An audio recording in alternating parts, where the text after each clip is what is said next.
Hola, ¿tengo el audio? Sí. Buenos Así es, días, Eric, hoy te escuchamos. corresponde hablar del taller de melanoma. Vamos a iniciar con anatomía a cargo del doctor José Badicuri Ramos.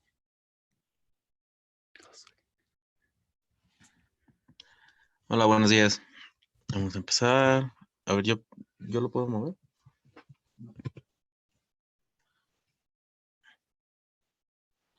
¿No lo puedo mover yo? Bueno, ok, vamos a empezar. Buenos días a todos. Me toca dar la clase de anatomía de drenaje linfático de extremidad superior e inferior.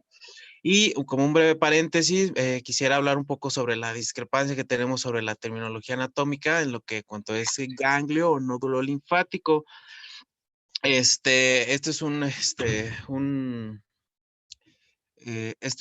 escrito que dio la UNAM acerca sobre cómo nos deberíamos de referir hacia esto y pues la fuente principal en la que se basó la UNAM es la Nomenclatura Internacional de Anatomía Humana y define como ganglio es un acúmulo de células nerviosas y en consecuencia un engrosamiento macroscópico de un nervio, a diferencia de que es un nódulo, que es un órgano de infiltración linforreticular de 1 a 25 milímetros de diámetro, insertado en el recorrido de los vasos linfáticos. Entonces, a partir de este, vamos a tomarlo como nódulo para la clase.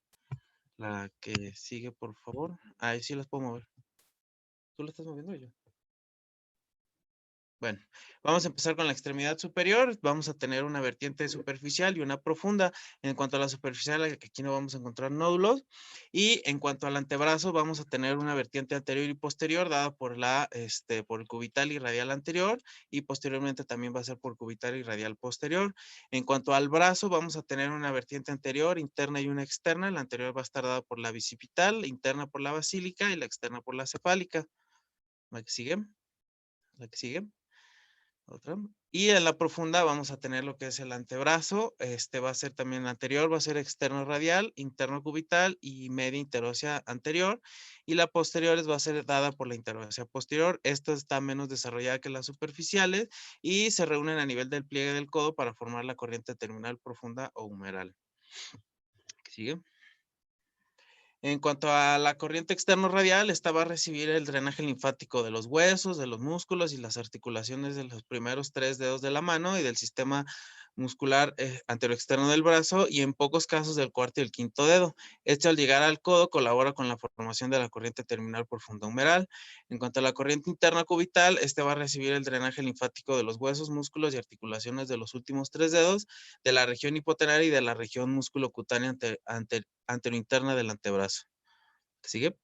En cuanto a la corriente media o interósea anterior, su origen va a estar dado por la articulación radiocarpiana en el músculo pronador cuadrado y en el flexor común profundo de los dedos y en el flexor propio del dedo pulgar. Este va a acompañar los vasos interóseos en todo su trayecto a nivel del codo. Se van a estomosar con la corriente radial y cubital, construyendo así la terminal profunda humeral.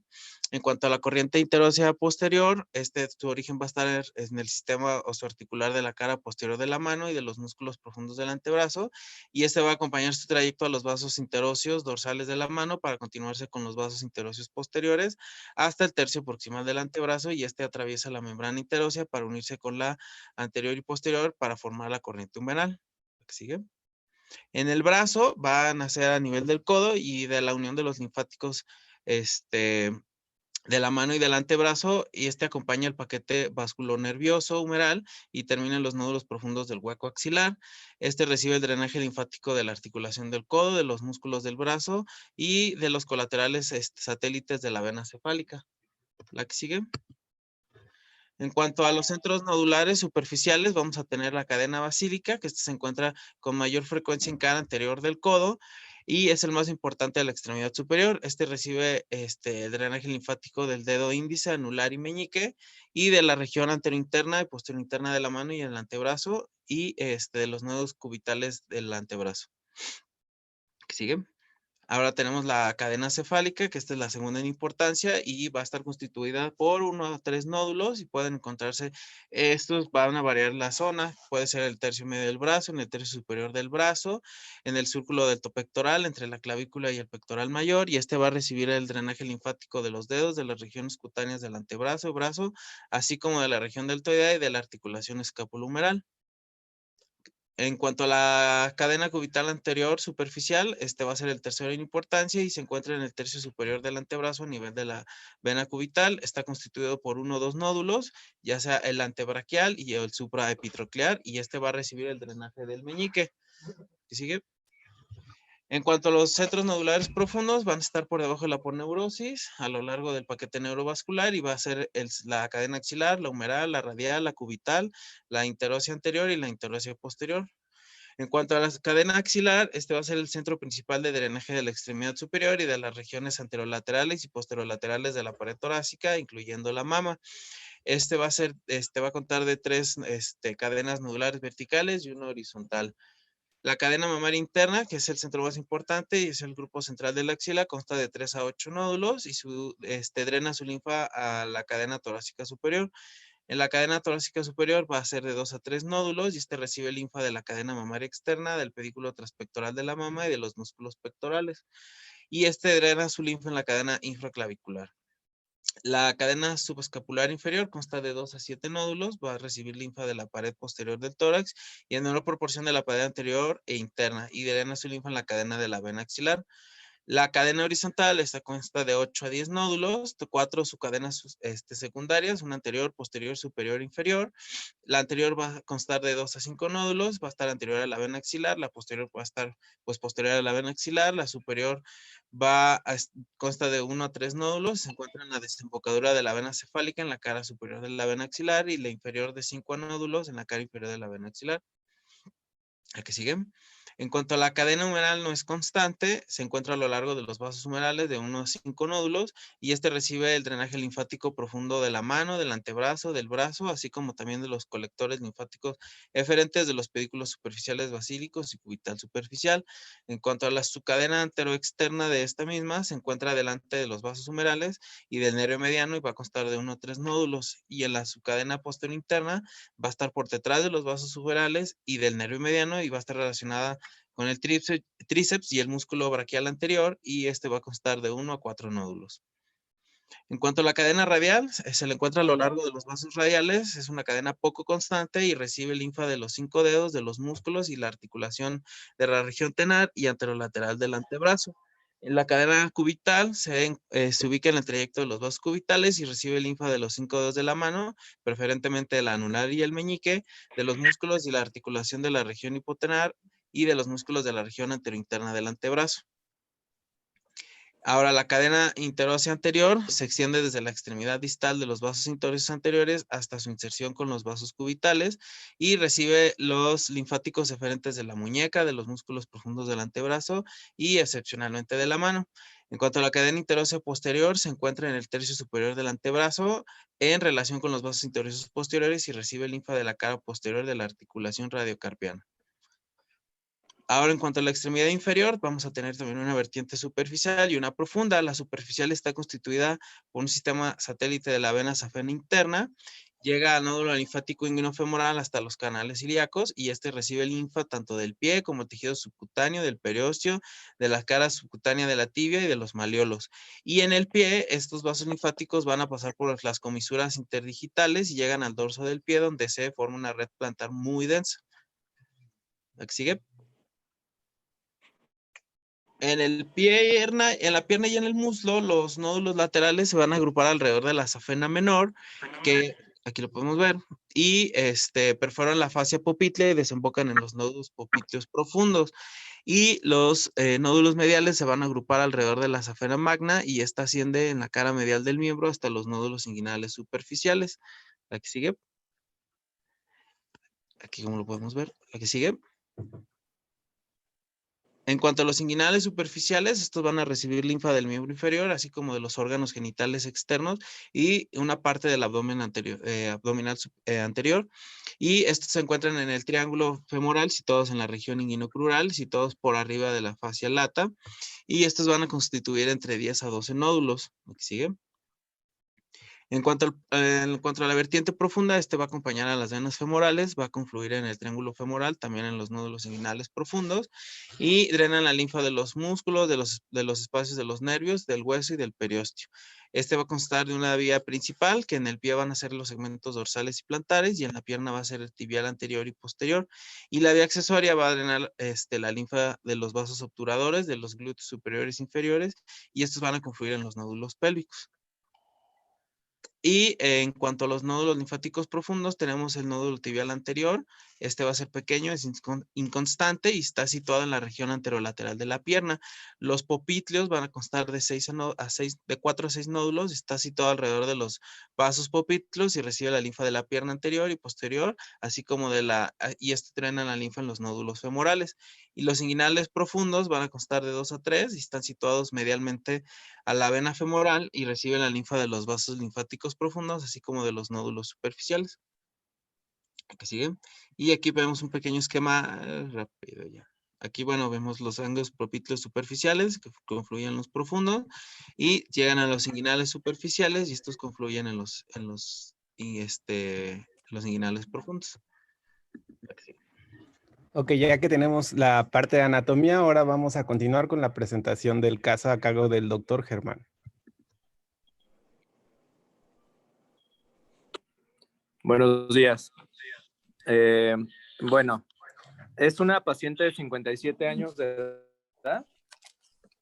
Su expediente es 175260. Es una paciente con diagnóstico de un melanoma nodular del maleolo izquierdo, posoperada fuera del INCAN.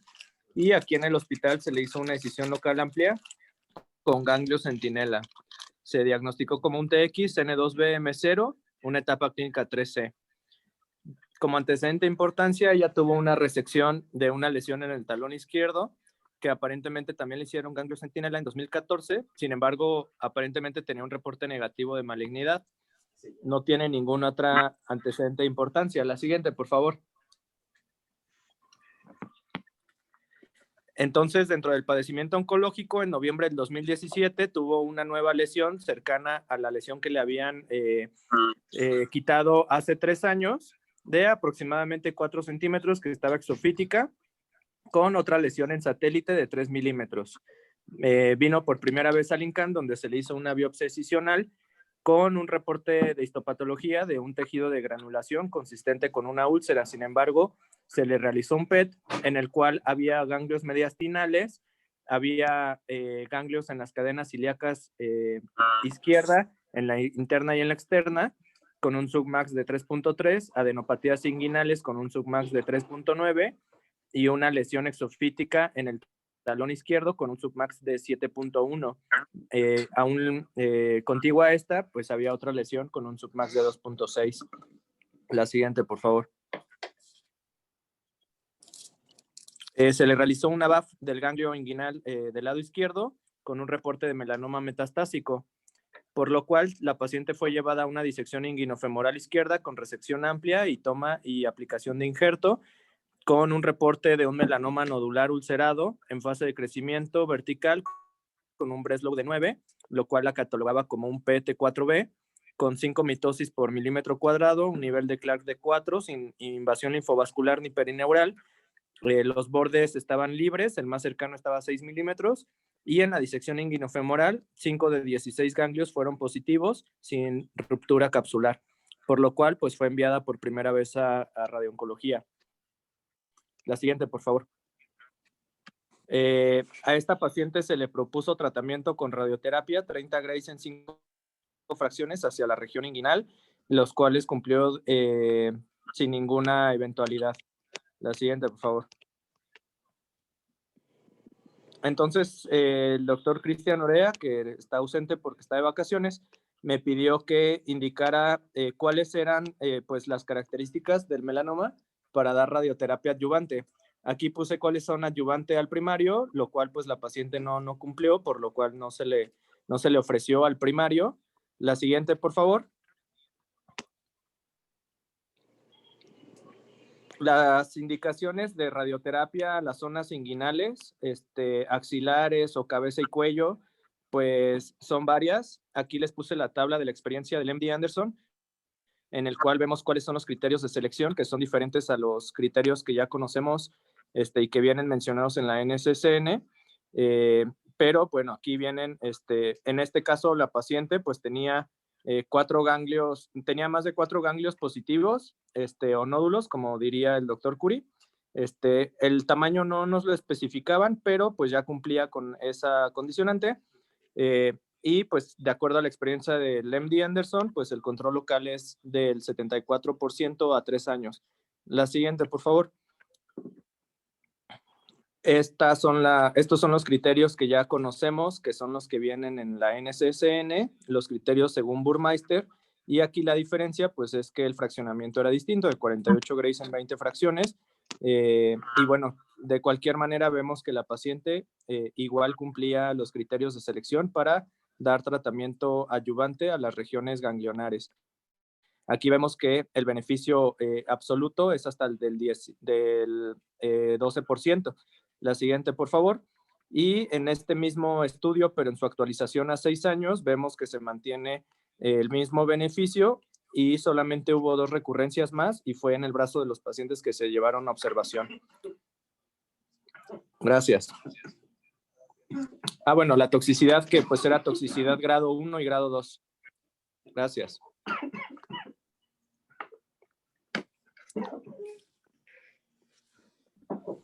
Bueno, ahora vamos a ver unos aspectos generales en cuanto a la simulación.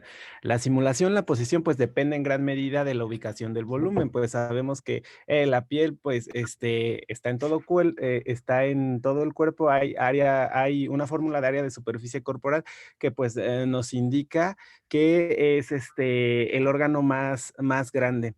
Entonces, para algunos casos se recomienda contraste intravenoso. Algunas puntualidades que debemos de saber es que se recomienda un grosor de 2 milímetros, por ejemplo, cuando el melanoma tiene origen en cabeza y cuello, y de 3 milímetros cuando tiene origen, pues ya sea en tronco o en extremidades. Algunas consideraciones generales. Pues antes de la simulación se debe volver a examinar a los pacientes y marcar la extensión superficial del cáncer de la piel sobre la superficie de la piel. Como estamos acostumbrados en el lecho quirúrgico, para delimitar nuestros volúmenes tenemos que marcar con Ritex la cicatriz. Si se trata de un tratamiento definitivo, pues también debemos de delimitar el tumor. Esto también nos va a ayudar a delimitar los campos. Y también debemos de colocar el bolus según se requiera. Algo igual muy importante, que el bolus se tiene que colocar junto con el dispositivo de inmovilización para que se adhiera a este dispositivo que utilizaremos y que tenga una mejor para que se pueda reproducir más en los tratamientos. Bueno, entonces hay algunas consideraciones específicas, aunque nosotros este caso, como ya lo describió Germán, es en ingle, pues les voy a dar algunas especificaciones de la extremidad superior. Estas, tanto en la extremidad superior o inferior, se inmovilizan en decúbito supino con colchones al vacío. Esto es lo mejor, pero como hemos visto en las clases pasadas de sarcoma, si no tenemos estos colchones al vacío, pues debemos utilizar lo que tenemos. Por ejemplo, aquí en el instituto hay algunas veces que podemos utilizar alguna máscara termoplástica en las extremidades. En la axila, el brazo ipsilateral se coloca en posición inclinada en abducción máxima. Esto pues todo tiene una razón de ser. La tenemos que hacer en abducción, ya que tenemos que evitar los pliegues cutáneos y así disminuir la toxicidad, aunque esto no se puede hacer en todos los pacientes, ya que muchos pacientes son ya añosos. En este caso que dimos radioterapia a adyuvante, pues los pacientes vienen de una cirugía, entonces va a ser complicado que la abducción sea completa. En la extremidad inferior, la posición prona puede ser preferible para los objetivos posteriores, aunque casi siempre se simulan en decúbito supino. Para los que tienen un volumen objetivo en la ingle o en la cadera, la abducción debe de ser muy importante, ya que pues esto nos va a igual reducir los pliegues en la ingle y mostrar más la zona del muslo a la que vamos a tratar. De igual forma, para lograr la rotación, para lograr la abducción, la rotación de la pierna y la movilización del pie puede ser necesarias para aquellos volúmenes que están grandes o de igual forma para aquellos que están en la fosa popltea y así con la abducción pues los exponemos más. Ahora les voy a hablar acerca del CTB y PTB. Bueno, tenemos que en esta guía, en la que nos indicaron que nos basáramos, ahí había algunos criterios de elegibilidad. El paciente presenta un primer diagnóstico de recaída regional aislada, susceptible a resección quirúrgica, la cual fue realizada. Había disponible un informe de patología y no había evidencia en el PET que nos describió Germán de enfermedad a distancia. Entonces, ¿qué debe de incluir nuestro volumen de tratamiento regional, inguinal, ipsilateral? Tiene que incluir ganglios ilíacos y femorales externos con un margen de 5 milímetros en el lecho quirúrgico. Algunas veces puede estar marcado y de igual forma tenemos que delimitar la cicatriz para que nuestro volumen quede dentro de la cicatriz y 2 centímetros superior a la cicatriz e inferiormente a la cicatriz. Ahora, hay que contestar estas preguntas. ¿Qué debería incluir el volumen de tratamiento en región inguinal e ilíaca? Perdón, que es lo que les acabo de explicar. ¿Y cuándo incluir el sitio primario en región inguinal e ilíaca? Bueno, el sitio primario tiene que tener un margen de 3 centímetros de tejido normal y también puede considerarse para su inclusión en caso de que presente estas 3 características. Tiene que estar dentro de los 5 centímetros de los límites de campo definidos, si ha sido extirpado en un periodo de tiempo de 1 año antes de la metástasis o de la recurrencia, idealmente deberá ser tratado el sitio primario con una caja de electrones. Entonces, ¿qué margen tenemos que dar de GTB a CTB? Aquí, pues, fue una recurrencia ganglionar, entonces, pues, no tenemos GTB, pero, pues, es importante que lo sepamos, ¿no? Aquí les puse esta tabla que es de Nancy Litt, que nos habla de la expansión de GTB a CTB, que si lo tuviéramos en caso de melanoma, pues, sería de 5 milímetros. De igual forma, en Nancy Litt, para la expansión de CTB a PTB, tiene que haber 2 milímetros a 1 centímetro de PTB. Recordemos que el PTB nos da este movimiento que puede haber entre cada tratamiento. Entonces, cuando hay IGRT, se puede dar hasta de 2 milímetros, pero pues en nuestro centro, ya que no podemos, con el gran número de pacientes que tenemos y no podemos hacer esta verificación, pues preferimos dar 1 centímetro de expansión de CTB a PTB, que es lo que está indicado en nuestro caso. Bueno, aquí está el contorneo en el cual incluimos toda la cadena inguinal y femoral. Aquí están los volúmenes de tratamiento, que solamente pues teníamos CTB, PTB, y muy importante desde la simulación marcar la cicatriz con Ritex y de igual forma contornearla para que veamos que queden dentro de nuestro volumen. Igual los órganos de riesgo que nos dicen que tenemos que incluir en esta guía, solamente pues viene separado el intestino grueso, el intestino delgado, el cuello femoral y el PTB solamente. Aunque pues nosotros sabemos que si nuestro volumen de tratamiento puede afectar a otros sitios, pues de igual forma los tenemos que contornear. Bueno, esa fue aquí les dejo otra vista acerca de la extensión del volumen. Aquí como desde los cambios quirúrgicos empezamos a incluir, desde los cambios quirúrgicos empiezan a incluir nuestro volumen y tenemos que abarcar, bueno, esto es un corte en el que vemos los ganglios inguinales. Algo muy importante es que debemos excluir, pues como sabemos en nuestro CTB, pues las barreras del músculo y del hueso. Ya después en nuestra expansión del PTB, pues esa no se debe editar. Aquí otro corte en donde se muestra cómo va la cicatriz y cómo alrededor de él están los cambios posquirúrgicos de la linfadenectomía. Ahora vamos a hablar de la colocación de campos, que va a estar dividida en dos, ya que tenemos dos técnicas. Estos son los límites óseos de los campos, bueno, límites anatómicos óseos de los campos. El nivel superior, pues va a estar en la articulación sacroiliaca, el nivel inferior va a estar en la unión del fémur, el borde medial en la línea media y el borde lateral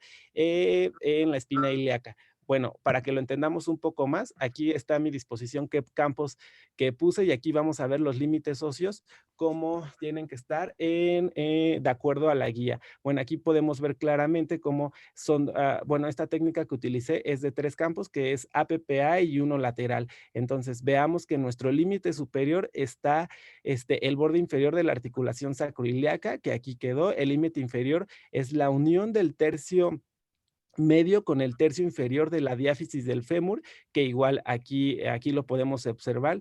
Nuestro límite lateral tiene que ser en la espina ilíaca anterosuperior y no debe de salir de nuestra extremidad inferior y de igual forma aquí podemos ver cómo está tratado.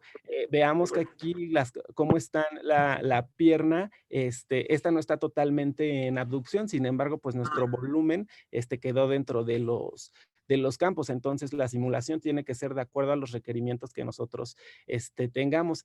Y nuestro borde medial, veamos que trazamos una línea media y tiene que estar 1 centímetro, de 1 a 2 centímetros por la línea media para que incluya nuestro volumen y pues aquí podemos ver que nuestro volumen, que son los ganglios inguinofemorales, pues quedaron dentro de los campos. Entonces, la técnica 1 son técnica de 3 campos, anterior, posterior y lateral, utilizando fotones.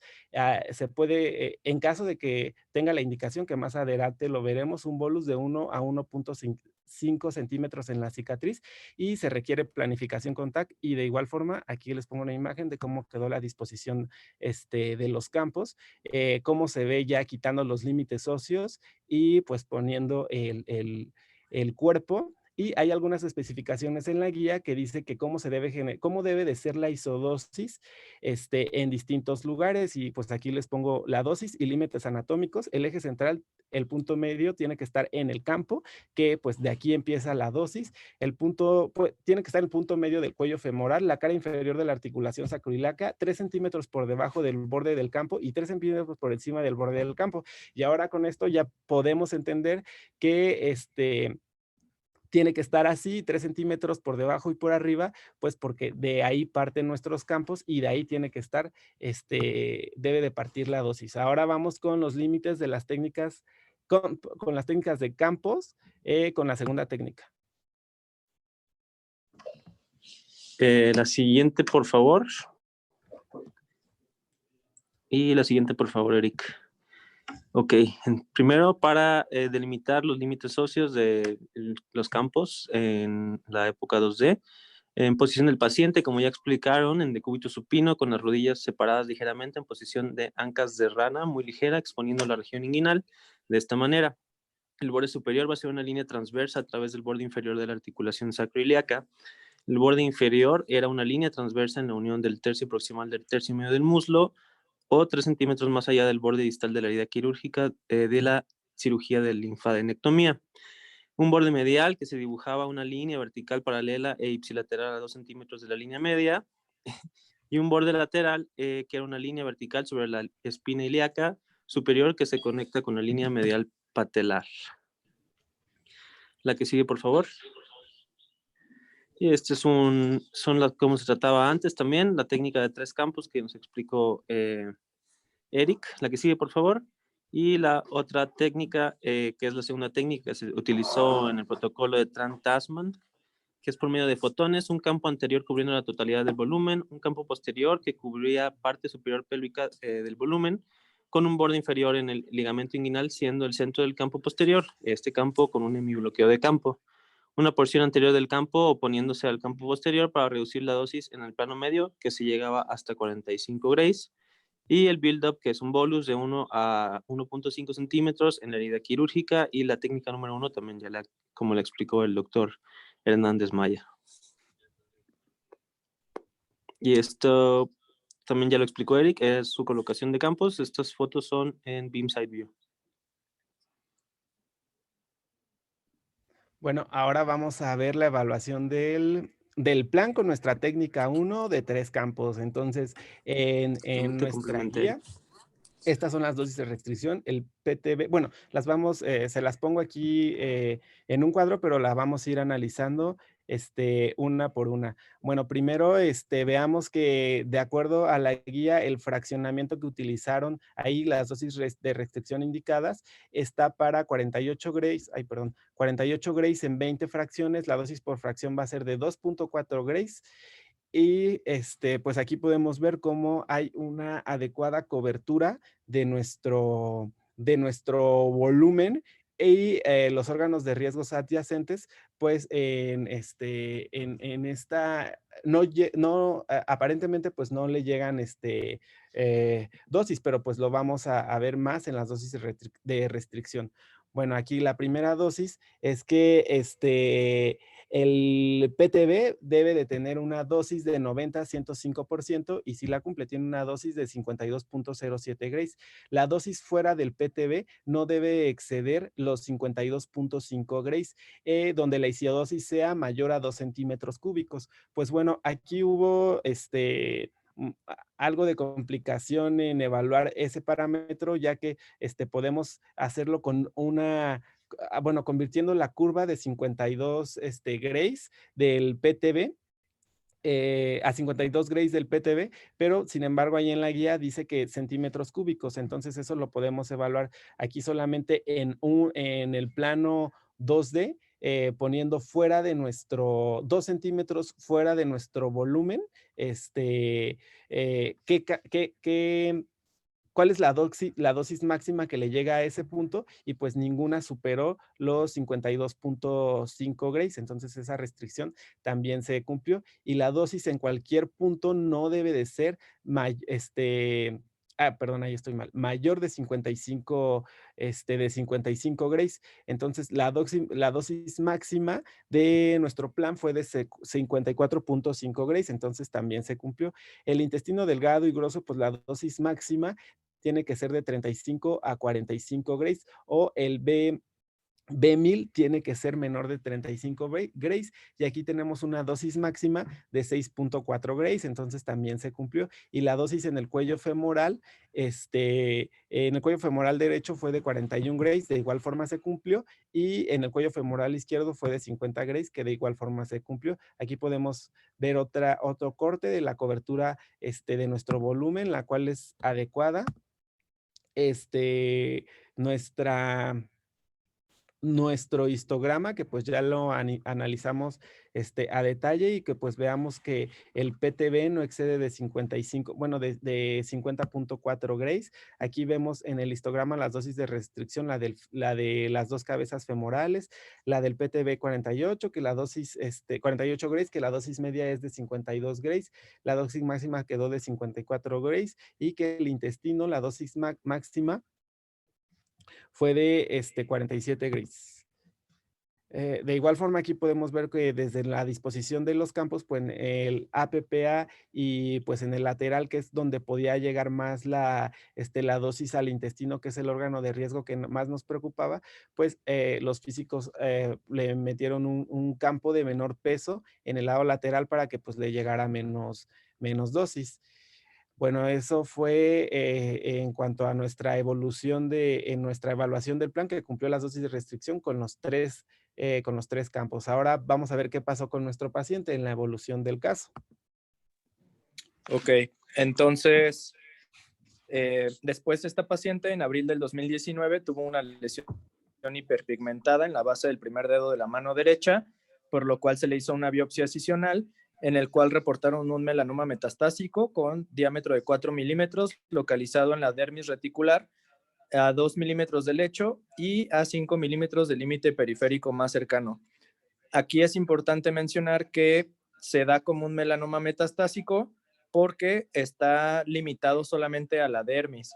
Cuando pasa más allá de la dermis, se puede pensar en un segundo primario y es pues poco valorado o poco valorable cuando las lesiones presentan ulceración, porque pues ahí ya no hay dermis. Entonces se le realizó un PET a esta paciente un mes después, en el cual se encontró un hipermetabolismo en el hígado, en la vesícula biliar, con un submax de hasta 14, sin poder definir una lesión. Y bueno, por lo cual la paciente fue llevada a una colecistectomía, en el cual reportaron un melanoma metastásico en la mucosa de la vesícula biliar y un nódulo linfático sin neoplasia en el borde quirúrgico. La siguiente, por favor.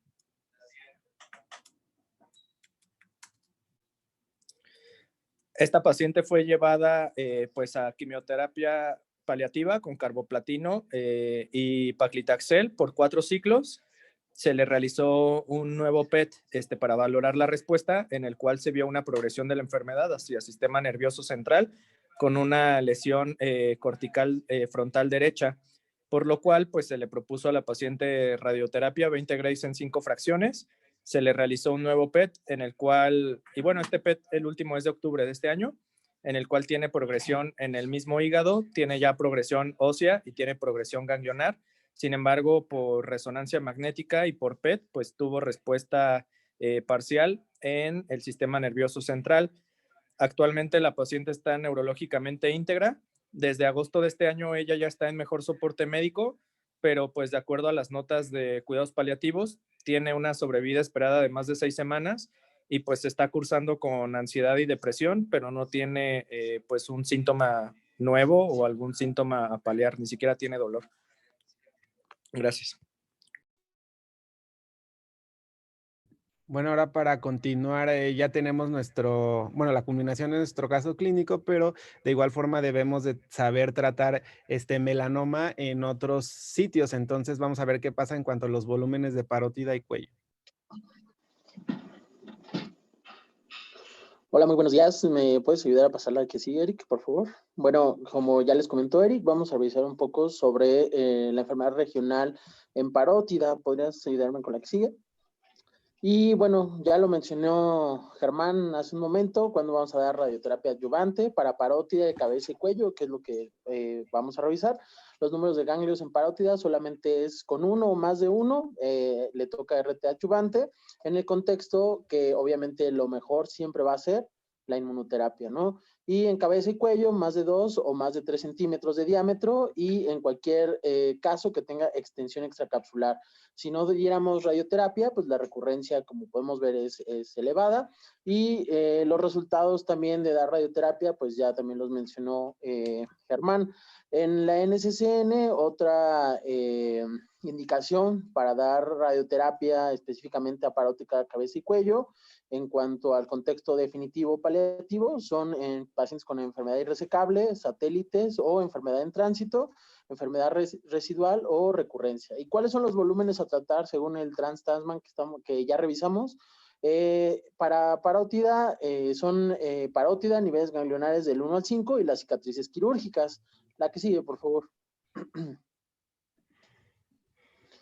¿Cuándo vamos a incluir el sitio primario? Bueno, de acuerdo a la NCCN, en 2 contextos. En la parte definitiva, cuando nos enfrentamos a un melanoma in situ o léntigo maligna, que llegan a ser inoperables o con resultados quirúrgicos mórbidos. Y en la parte adyuvante, como categoría 2B, en el caso de melanoma desmoplásico de alto riesgo, definido por la guía como primario de cabeza y cuello, con neurotropismo extenso, histología pura de melanoma desmoplásico, o cirugías con márgenes cercanos. La que sigue, por favor. Regresando un poco a los volúmenes de qué debe de incluir el lecho parotidio de acuerdo al Trans-Tasman, bueno, cambios quirúrgicos, la parótida de acuerdo a la extensión de la enfermedad quirúrgica, el espacio parafaringio, la fosa intratemporal y la cicatriz quirúrgica. Esto se vuelve más importante cuando los pacientes tienen extensión extracapsular. ¿Qué niveles ganglionares debemos incluir? Los niveles ganglionares del 1 al 5. Como sabemos y podemos ver en la imagen, los niveles ganglionares del 1 al 5 van a estar, los vamos a ver la mayoría de las veces en pacientes con cabeza y cuello y van a ser los mismos límites y los mismos volúmenes. En caso de la vasculatura ganglionar parotidia, bueno, pues sabemos que van a drenar específicamente en los ganglios yugulares superiores que pertenecen al grupo de 2A.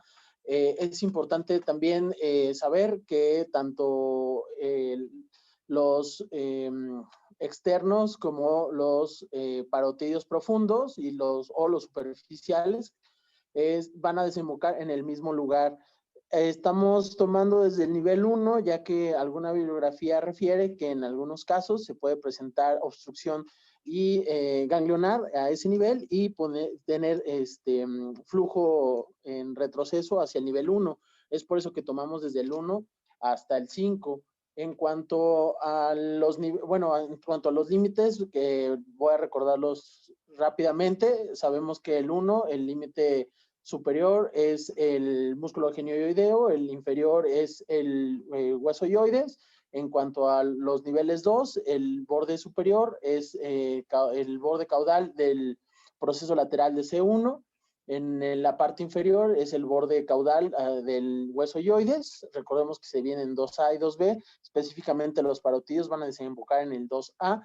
En la parte de los niveles 3, el borde superior es el hueso ioides, el borde inferior del hueso ioides, y se va a extender hacia el borde inferior del cartílago cricoides.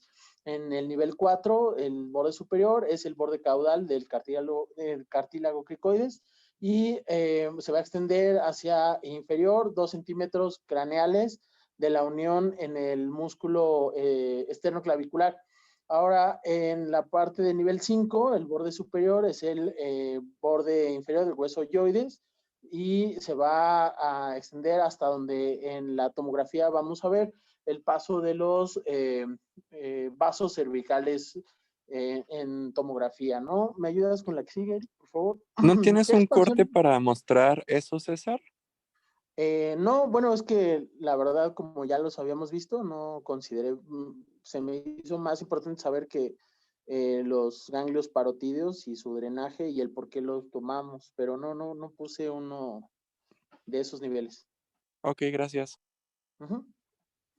Ahora, en cuanto a las expansiones, ya las mencionó Eric. Esto, pues, no existe una guía como tal. Estuvimos revisando con el doctor Rivera esta situación y, bueno, lo único que encontramos y lo que no ha cambiado es lo que podemos encontrar en Nancy Lee, donde está descrito.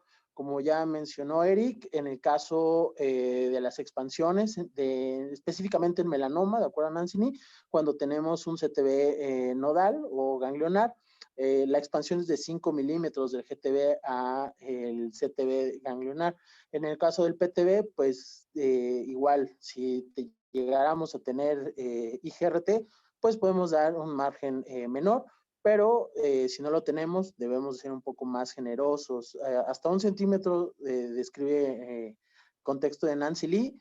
Lo que sí me ha comentado el doctor Rivera es que si está muy cerca de la vía aerodigestiva, hay que, en teoría no deberíamos, pero sí se prefiere sacar todo ese volumen de esa vía aerodigestiva y tomar en cuenta que para el CTB del tumor primario, en el caso de que sea un primario de cabeza y cuello o de región parotidia, sí debemos de incluir tanto la piel como el músculo, como también ya lo mencionó ahí, y tener un CTB si existe enfermedad transitoria, ya sea tanto por imagen, clínica o subclínica. La que sigue, por favor. ¿Cuándo debemos usar bolus? Bueno, igual esta información bien descrita está en Nancy Lee y se refiere que es cuando tenemos evidencia de involucro a piel, extensión extracapsular pericicatrizal, o cuando sabemos que hay metástasis en tránsito. ¿Qué tamaño de bolus debemos ocupar? Esto también es muy importante, ya que idealmente tendríamos que usar un bolus y no una gasa húmeda, pero depende, de acuerdo a la guía de Nancy Lee, si vamos a utilizar campos oblicuos, ella recomienda 0.5 centímetros, o paralelos opuestos, o un campo único de 1 a 1.5 centímetros. ¿Y dónde debemos colocarlo? Ya sabemos que debe de ir entre la máscara termoplástica y la piel, y lo ideal es que este bolus esté fijo a la máscara termoplástica para evitar todas las variaciones. Debemos de incluir todos los sitios de drenaje y las cicatrices marcadas, cuidando muy bien que no queden bolsas de aire y en todo caso utilizar Ritex o algún material radiopaco para poderlo delimitar bien en la tomografía. El perímetro que podemos dar alrededor de las cicatrices hasta 2 centímetros, o si es que sabemos que hay enfermedad satelital o una invasión un poco más extensa, podemos aumentar este perímetro. Y obviamente pues, cubriendo los sitios de drenaje o metástasis en tránsito. En estas imágenes, bueno, son la parte que viene en Nancy Lee, y es así como los colocan en naranja, 5 milímetros de bolus sobre el CTB. En tránsito, en la parte derecha tenemos un bolus en verde también entre la máscara termoplástica y parte del cráneo. La que sigue.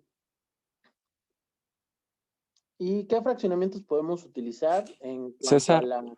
Dime. disculpa, ya que lo mencionaron ahorita, tanto tú como Eric, alguno de los R1, ¿qué es una metástasis en tránsito?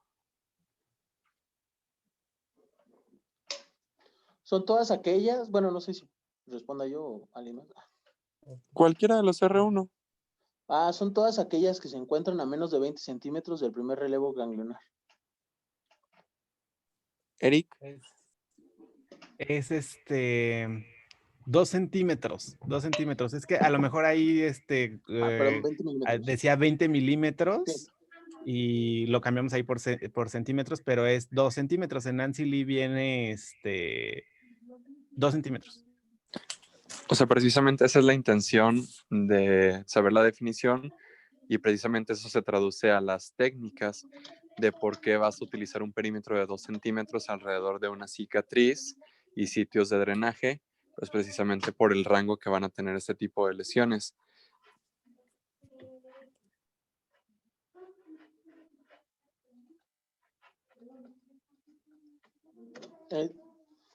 Y bueno, continuando, bueno, no sé si se vaya a mencionar algo más de esto, pero continuando, ¿qué fraccionamientos podemos utilizar? Los que ya conocemos para RT regional adyuvante, 48 Grays en 20 fracciones, que es el estudio del Transtagman de 0201, y 30 Grays en 5 fracciones, que es el de MD Anderson. O un fraccionamiento convencional, aquí generalmente lo utiliza el doctor Rivera, son los 66 Grays en 33 fracciones. Y en el caso de que vayamos a dar RT regional definitiva paliativa, pues tenemos todos los esquemas que mencionan en la guía NSCN.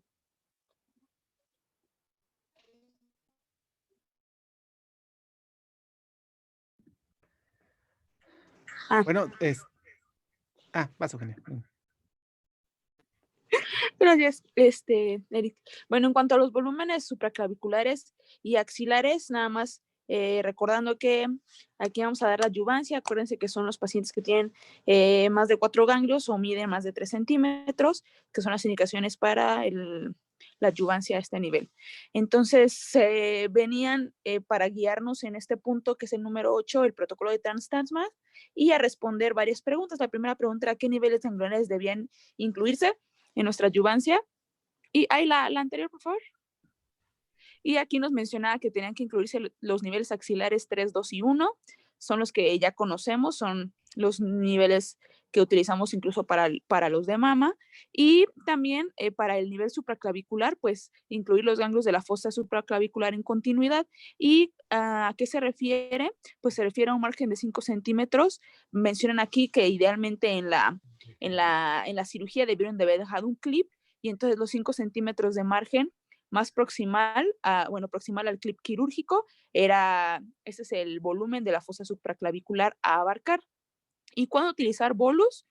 Pues el protocolo solo menciona así a grandes rasgos que pues cuando queremos una dosis cutánea para cicatrices quirúrgicas y cualquier sitio primario abarcado, pero como ya sabemos y ya hemos visto, pues si hubo involucro en piel, extensión extracapsular pericicatrizal o las lesiones en tránsito, entonces vamos a utilizar el bolus, que va a cubrir las zonas de drenaje y la cicatriz, y tiene que ser un bolus de 1 a 1.5 centímetros con el margen del perimetral de 2 centímetros. La siguiente, por favor. ¿Cuáles son los niveles, los límites, perdón, de los campos en la superficie anatómica? El protocolo lo divide, lo esquematiza muy bien, incluso con este dibujo, y nos dice que el límite superior tiene que ser el perfil medial del músculo trapecio, o bueno, su lado medial, inferior al nivel de la octava o novena costilla en la pared torácica. El borde lateral es la unión, como se ve aquí en el dibujito, del tercio proximal y los 2 tercios distales del húmero, y el borde medial es 1 o 2 centímetros ipsilaterales en la línea media. La siguiente, por favor. ¿Qué fraccionamientos pueden ser utilizados? El protocolo de Trans-Tasman solo nos menciona este fraccionamiento, el de 48 Grace en 20 fracciones para estos volúmenes, que es supraclavicular y axilar, en 5 días a la semana y con una protracción máxima de 30 días. Y también nos menciona que la dosis en cualquier punto, incluida la dosis en la zona de unión, no debe extender los 55 Grace. Y para poner un ejemplo de la técnica del tratamiento, nos pone también el protocolo un ejemplo que nos dice, empezando desde la simulación, que nuestro paciente tiene que estar en decúbito supino, con el brazo en abducción de 20 a 45 grados y la mano de ese lado cerca del costado, y la posición del brazo asegurada con un soporte personalizado de espuma de poliuretano para asegurar su reproducibilidad. Y luego que tenemos que ponerle campos opuestos paralelos anterior y posterior en axila supraclavicular, idealmente el anterior de 6 MEPS y el posterior de 18 MEPS. Y tenemos que, obviamente, fijarnos en la protección del pulmón, del deltoides, de la articulación superior del hombro, la laringe y la médula espinal especialmente, y el bolus, en caso de así requerirlo, pues de 1 a 1.5 centímetros, como ya vimos, y el PTE máximo de 48 Grace, con el plexo braquial recibiendo máximo 45 Grace. La siguiente, por favor. Y este es el ejemplo que ponen ahí con los campos paralelos. En el lado izquierdo vemos que nos hace el hincapié en que de manera anterior idealmente tiene que ser de 6 MEPS y en el plano posterior hasta 18 MEPS. La siguiente, ahí. A continuación, la parte del doctor Valdivia que previamente había hecho, sin embargo, la va a explicar el doctor Alfredo Maldonado de si se debería incluir la axila y la fosa clavicular. Sí, bueno. Pues bueno, esta revisión, esta pregunta se contesta con el artículo de Biddle del año 2008, publicado por el MD Anderson, y el objetivo del estudio fue comparar los resultados y toxicidad de pacientes con metástasis ganglionares tratados con radioterapia postoperatoria a la axila versus axila hueco axilar. Se incluyeron 200 pacientes, fue una revisión retrospectiva, y todos recibieron RT en hipofraccionamiento. 48% de los 200 recibieron solamente RT a la axila y el 52% recibieron la RT a campo extendido a la fosa supraclavicular. El seguimiento fue de 59 meses y lo que se observó fue que se encontró una supervivencia global a los 5 años, una supervivencia enfermedad específico y una supervivencia libre de metástasis del 51, 43 y 46%, y se encontró un control axilar a 5 años del 88%. 89% para aquellos que fueron tratados solamente para el campo con axila y del 86% para el campo extendido. La que sigue, por favor. Aquí podemos ver en estas gráficas el control axilar que se tiene con el campo a solamente la axila, y vemos que la P no alcanzó la significancia estadística. La tabla, en la gráfica de la derecha, podemos ver que las complicaciones en ambos tratamientos sí se encuentra una diferencia estadísticamente significativa con una P del P0.04. La que sigue, por favor. Entonces, lo que concluye esta revisión es que la RT ofrece tasas de control equivalentes en comparación con los campos extendidos, y que la inclusión de la fosa supraclavicular se asocia con una mayor tasa de complicaciones relacionadas con el tratamiento. El esquema recomendado por este estudio fue de 30 grays en 5 fracciones. Esto se hizo 2 veces por semana durante 2.5 semanas. Y lo que concluye también es de que la recaída a distancia reduce la supervivencia global. En cuanto a las complicaciones que tuvieron los pacientes, no hubo ninguna grado 3 y solamente la más común fue el edema de la extremidad, la fibrosis, y solamente un paciente tuvo fractura de costilla y neumonitis. Bueno, pues eso es todo. Ahora vamos a ver qué ocurre con la enfermedad ganglionar oculta. Gracias, Eric. Voy a exponer rápidamente un artículo que fue publicado en junio del 2020 que lleva por nombre radioterapia adyuvante ganglionar para melanoma en la era de inmunoterapia. Realmente, más allá de ser un ensayo clínico de fase 2, fase 3, es únicamente una revisión al respecto de las perspectivas de la radioterapia en melanoma. Sabemos que la radioterapia en melanoma se puede usar en 2 contextos que son importantes. La primera es en el contexto de la enfermedad metastásica, que curiosamente, a pesar de ser algo quizá más novedoso, la inmunoterapia y la SBRT, pues están teniendo buenas evidencias acerca de esta combinación en lesiones metastáticas principalmente, a diferencia de la enfermedad locorregional, en las cuales, pues, por estudios clásicos o hechos fuera de la era de la inmunoterapia y fuera de la era de técnicas avanzadas de radioterapia, pues había buenos resultados, pero ahora nos empezamos a cuestionar cuál es el verdadero beneficio de la radioterapia, sabiendo que los pacientes pueden tener adyuvancia con inmunoterapia. Entonces, en esta primera tabla, para responder a esta pregunta, pongo 2 artículos. En estos 2 artículos, la discusión principal es cuál es la diferencia entre llevar a los pacientes y hacerles un ganglio centinela y después de hacerles un ganglio centinela, completar la disección o únicamente mantenerlos en observación.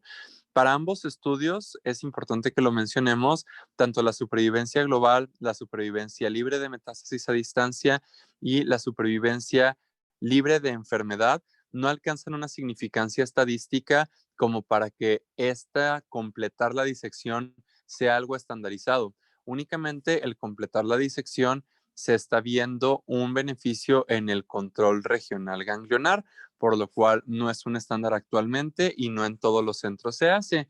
Asimismo, en aquellos pacientes que son llevados a una disección ganglionar completa y que tienen ganglios positivos, vamos a ver el contexto del uso de inmunoterapia. Para ver el uso de inmunoterapia, vamos a ver estos 2 estudios. En uno se usó pembrolizumab y en el otro se usó nivolumab e ipilimumab, que son el estándar actualmente. Uno es el Keynote 54 y el otro es el Checkmate 238. Y como podemos apreciar, sí existe un beneficio en la supervivencia libre de recurrencia para estos pacientes, siendo el principal beneficio. No se estudia a profundidad la supervivencia libre de metástasis a distancia ni la falla locorregional, pero en sí en supervivencia libre de recurrencia, esto sí se estudia de manera global y existe el beneficio. Ahora bien, la siguiente pregunta sería, en esta era de la inmunoterapia, viendo que es hasta cierto punto equiparable el dar inmunoterapia de forma adyuvante a aquellos pacientes que tienen ganglios positivos, en lugar de darles radioterapia, pues la siguiente idea que surge es, ya que el control locorregional después de una linfadenectomía completa es del 92%, y aquellos que haces ganglio centinela sale positivo y los dejas únicamente con observación, es del 77%.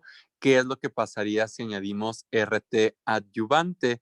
¿O qué es lo que pasaría si estos pacientes que no llevamos a una linfadenectomía completa los lleváramos a inmunoterapia? La reflexión del artículo, y pues realmente más allá de aportar reflexiones, no aporta algo más, es el hecho de que pues no hay estudios registrados, los mismos autores del MD Anderson Cancer Center lo dicen, no existen de nuestro conocimiento estudios registrados ni aquí en nuestro instituto ni en otras instituciones grandes que estén llevando a cabo este tipo de ensayos de demostrar el beneficio de RT adyuvante en pacientes que son llevadas a ganglio centinela y que sale positivo, algo así como lo que se hace en mama. ni tampoco en darles inmunoterapia versus RT adyuvante a las zonas ganglionares. Entonces, pues es una área de oportunidad para cualquier persona que quiera investigar. Bueno, ahora continuando con la siguiente pregunta, buenos días a todos, es en el contexto de enfermedad ganglionar clínicamente aparente, basados en el 0201 y ya en el contexto de inmunoterapia, en el mismo artículo que ya comentó Chava, la que sigue, por favor. Pues sabemos que los pacientes que tienen alto riesgo de recurrencia se definieron en este estudio, en el 0201, que son 2 criterios, ya sea clínico o patológico, que son los que tienen ahí y los que ya se han mencionado. La que sigue. Y bueno, sabemos que el control ganglionar regional con radioterapia adyuvante en estos pacientes de alto riesgo ha demostrado importante beneficio. En el estudio previo que les comenté, la radioterapia adyuvante disminuyó el riesgo de falla regional de un 36 a un 21%. Además, se presenta de manera general adecuada toxicidad, excepto en aquellos pacientes que son tratados a región inguinal, donde sí presentan mayor toxicidad a piel y sobre todo mayor linfedema que en aquellos pacientes que se trataron en otros sitios. Cabe mencionar que la radioterapia adyuvante ganglionar no confiere beneficio en supervivencia global ni en enfermedad a distancia, que este es uno de los reflexiones que ¿qué pasaría si añadiéramos la inmunoterapia, la que sigue? Y bueno, aquí tenemos diferentes estudios que menciona el artículo, en donde son estudios que utilizaron inmunoterapia adyuvante y en ellos encontraron que no hay ningún beneficio en el control regional. Eso sí, presentan mayor beneficio en enfermedad a distancia, pero no en enfermedad regional en este contexto de pacientes con alto riesgo para falla ganglionar regional. Por lo que hasta la fecha se continúa recomendando el uso de radioterapia adyuvante, más en caso de que tengas disponible el uso de inmunoterapia en pacientes con enfermedad nodal clínicamente o que por patología los criterios del 201 se detecten características de alto riesgo y es lo mismo que comentó Chava, que es un área de oportunidad que se está evaluando.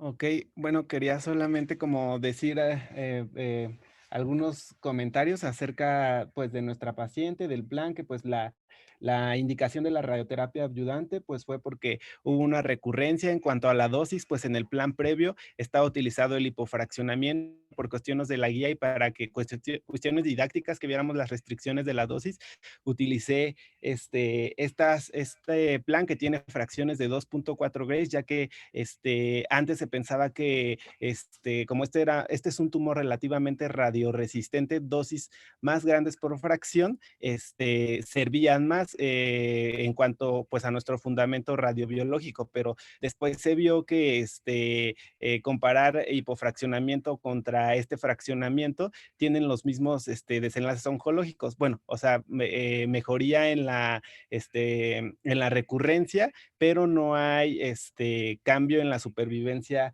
global. Algo también importante, que otra indicación de la resección, de dar RT adyuvante a la región ganglionar, es que no haya una linfadectomía completa.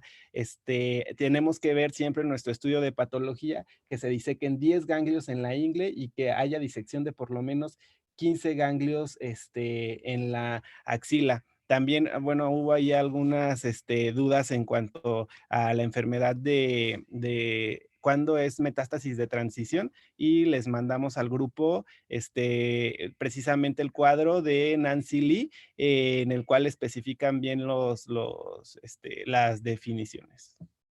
¿Y si son esas definiciones correctas, Eric? ¿Y no son en transiciones, ahí en está, tránsito? si era 20 centímetros. Bueno, eso es algo muy importante también. Enfermedad de transición es 20 centímetros. No lo es que en transición. mencionábamos Son es lesiones invasión en perineural, tránsito. que son 2 centímetros. Entonces, eso también es algo importante en melanoma. Sabemos que en los artículos que vimos el día martes, que dio la doctora Eugenia, había un artículo de que venían los resultados de histopatología de lo de la satelitosis y cuando hay neurotropismo. Entonces, cuando estamos frente a esta histología, Nancy Lee marca que tenemos que hacer una resonancia magnética porque precisamente tenemos que ver clínicamente a nuestro paciente si tiene disestesias, parestesias, o sea, si hay más afección a lo largo del trayecto del nervio por este neurotropismo, hacer la resonancia magnética con gadolinio, hacer cortes más finos e incluir el trayecto de nuestro nervio. Entonces, esto es muy importante ya que pues en nuestro instituto pues tenemos pues resonancia magnética. Entonces, al paciente que tengamos que tiene disestesias, parestesias, pues no estaría de más pensar en hacer una función con la resonancia para incluir el nervio. No sé si tenga alguien más algo que comentar. A ver, Eric, otra vez. Se llaman lesiones en tránsito, no en transición. Y, por favor, dinos el concepto bien de microsatelitosis, satelitosis y lesiones en tránsito. Ok, microsatelitosis o satelitosis son lesiones que están, bueno, no lejos, sino están adyacentes a la lesión elemental y que tienen las mismas características, pues sí, las mismas características que se ven que proceden de ella. Lesión en tránsito es una lesión que está a menos de 20 centímetros de la lesión del sitio primario. No, no ese es el concepto. ¿Algún R1 que diga bien el concepto? Los 3 conceptos.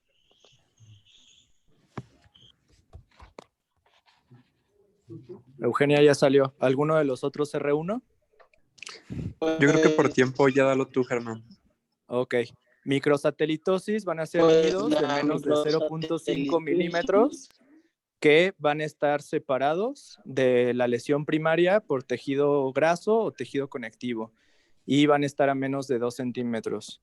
La satelitosis van a ser lesiones de más de 0.05 milímetros, también separados por tejido graso, tejido conectivo, a menos de 2 centímetros de la lesión primaria, y las lesiones en tránsito van a ser lesiones dérmicas o van a ser lesiones linfáticas subcutáneas a más de 2 centímetros de la lesión primaria, pero que no alcancen el primer relevo ganglionar.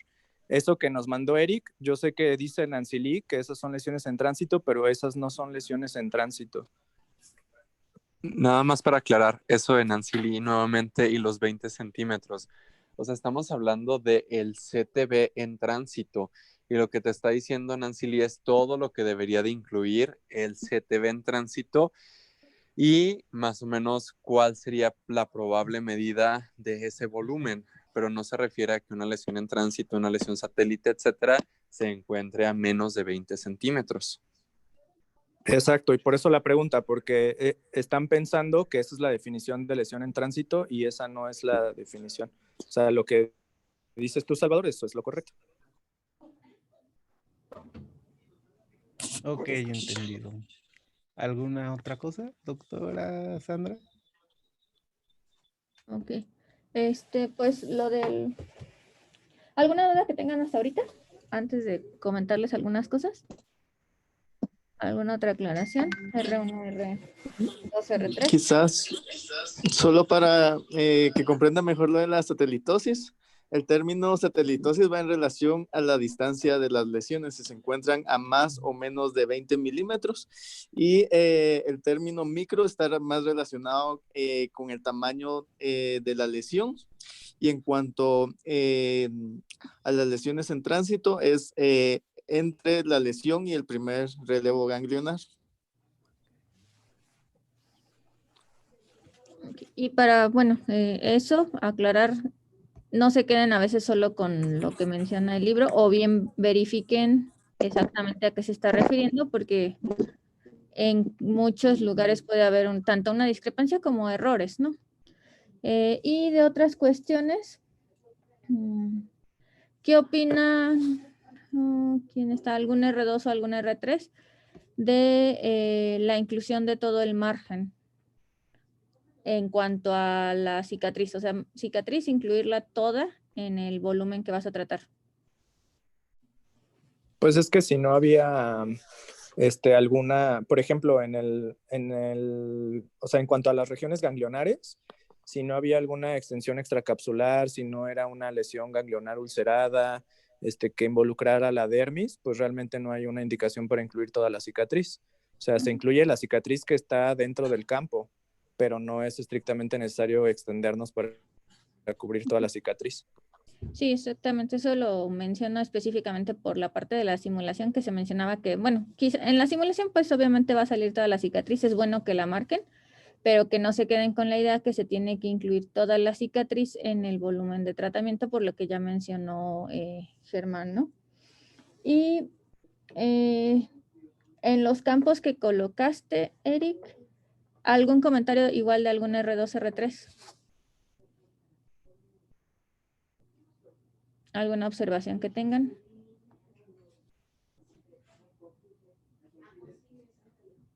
¿Quién está todavía de R3? Ya sea Daniel o Salvador.